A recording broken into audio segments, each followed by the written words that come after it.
ग्रामीण विकास मंत्री हमारे साथ है दीपिका पांडे सिंह जी। इनसे सीधे बातचीत करते हैं। कांग्रेस ने एक स्टेक होल्डर है हेमंत सरकार में और ये फैसला किया है कि यहाँ पे पेसा कानून लागू होगा।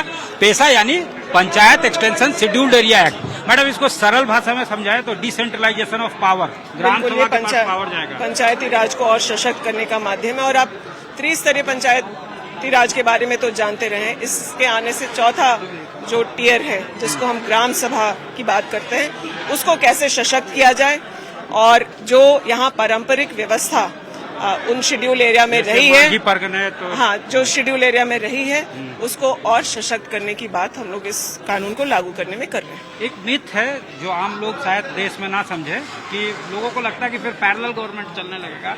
सरकार तो काम कर ही रही है, फिर हर चीज के लिए आपको ग्राम सभा से परमिशन लेने ये थोड़ा सा क्लियर। ये जो दुष्प्रचारित किया जा रहा है वो हम लोगों के विरोधियों के द्वारा किया जा रहा है। संविधान के अनुरूप जो पेसा में जो अमेंडमेंट लाया गया वो भी कानूनी तरीके से हुआ। ये आज 10 राज्यों में लागू है और झारखंड 11वां राज्य होने जा रहा है जहां पर इस व्यवस्था को लागू किया जाएगा।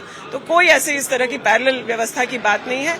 जो ट्रेडिशनल जो पारंपरिक व्यवस्था रही है उसे और सुदृढ़ करने की बात है और ये किसी व्यक्ति के बारे में नहीं है। ग्राम सभा को कॉन्फिडेंस में लेके सरकार आगे चलेगी। बिल्कुल मतलब बिल्कुल। आज भी झारखंड में कई सारे प्रोविजंस हैं जहां पेसा की जो व्यवस्था है उसको हम लोग पहले से ही लागू कर चुके हैं। नहीं उसको और सशक्त करने और मजबूत करने और जो ग्राम स्वायत्ता की बात हम लोग करते हैं उस तरफ बढ़ने का प्रयास है। रिकमेंडेशन के आधार पर फिर गवर्नमेंट जी बिल्कुल बिल्कुल। जो रेवेन्यू विलेज के जो हम लोग ग्राम सभा डिफाइन किया जाएगा उसमें रहने वाले लोगों के द्वारा ही तय किया जाएगा कि उनके यहाँ क्या हो रहा है और सरकार फिर उसको मंजूरी देगी। बिल्कुल सरकार मंजूरी देगी और ये भी लोग कहते हैं कि इससे कहीं विकास पे बाधा ना पड़े। मैं उन लोगों को ये कहना चाहती हूँ कि कहीं विकास में बाधा नहीं।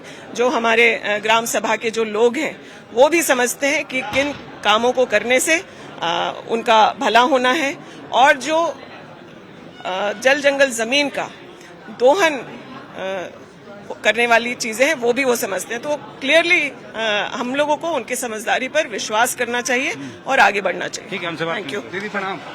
दीपिका पांडे सिंह, साफ तौर से इनका कहना है कि ये एक ऐसी व्यवस्था होगी जहां ग्राम सभा सशक्त हो जाएगा और यहाँ का जो पारंपरिक यानी ट्रेडिशनल सिस्टम है वो एक्टिव हो जाएगा।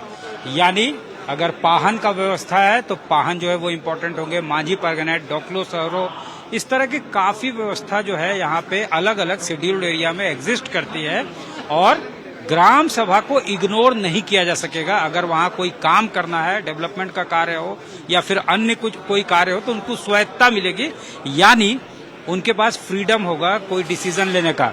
यही जो है अब झारखंड में भी लागू होगा जो पहले 10 राज्यों में लागू हो चुका है। इनका ये भी कहना है कि इससे किसी तरह का कोई पैरेलल गवर्नमेंट नहीं चलेगा, सिर्फ पंचायत को स्वायत्ता देने की बात है जो ऑलरेडी 10 राज्यों में दिया जा चुका है। कैमरामैन राकेश तिवारी के साथ सत्यजीत कुमार, रांची, आज तक।